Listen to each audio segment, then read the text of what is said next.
గౌరవ ముఖ్యమంత్రి గారు. అధ్యక్ష, సభ్యులు అడిగిన ఈ ప్రశ్న అత్యంత కీలకమైనది.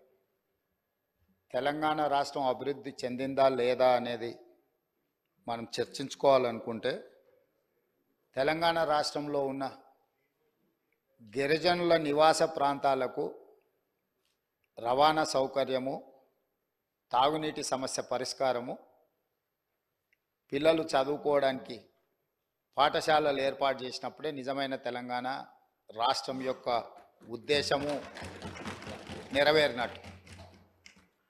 ఈ మధ్యకాలంలో నేను చాలా విషయాలు నా నియోజకవర్గంలో కూడా తమరికి తెలుసు, తమరి పక్కనే ఉంటుంది బొమ్మరాజ్పేట మండల్. దాదాపుగా 72 తండాలు ఉన్నాయి ఒక మండలంలో. చాలా తండాలకు రవాణా సౌకర్యం లేదు, కానీ అవి గ్రామ పంచాయతీలుగా మారినాయి. ఆ ఊర్లో పాఠశాల లేకపోయినా, ఆ ఊరికి రోడ్డు లేకపోయినా, కొన్ని తండాలలో కరెంటు లేకపోయినా మనం వాటిని గ్రామ పంచాయతీలుగా వాటికి హోదా ఇచ్చినాం.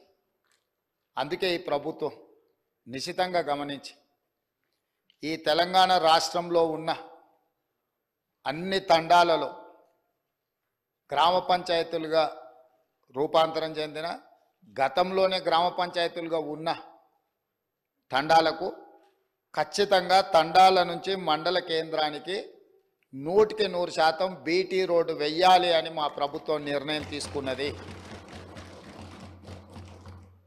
అదేవిధంగా అన్ని తండాలకు తాగునీటి సౌకర్యము, విద్యుత్తు సౌకర్యము.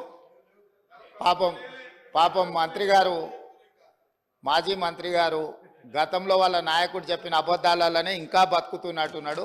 కావాలంటే వారిని తీసుకెళ్తాము. సీతక్క, ఆదిలాబాదు జిల్లాలో ఐటీడీఏ ప్రాంతంలో ఉన్న గూడాలల్ల నీళ్ళ విషయం, కరెంటు విషయం వారిని ప్రత్యేకంగా తీసుకెళ్ళండి. అన్ని గ్రామ పంచాయతీలను తీర్మానాలు చేసి తెప్పించినాము. 7 లక్షల ఆవాసాలకి ఇంతవరకు మీరు నీళ్ళు ఇవ్వలేదు. ఇప్పటికే ప్రాథమికంగా మాకు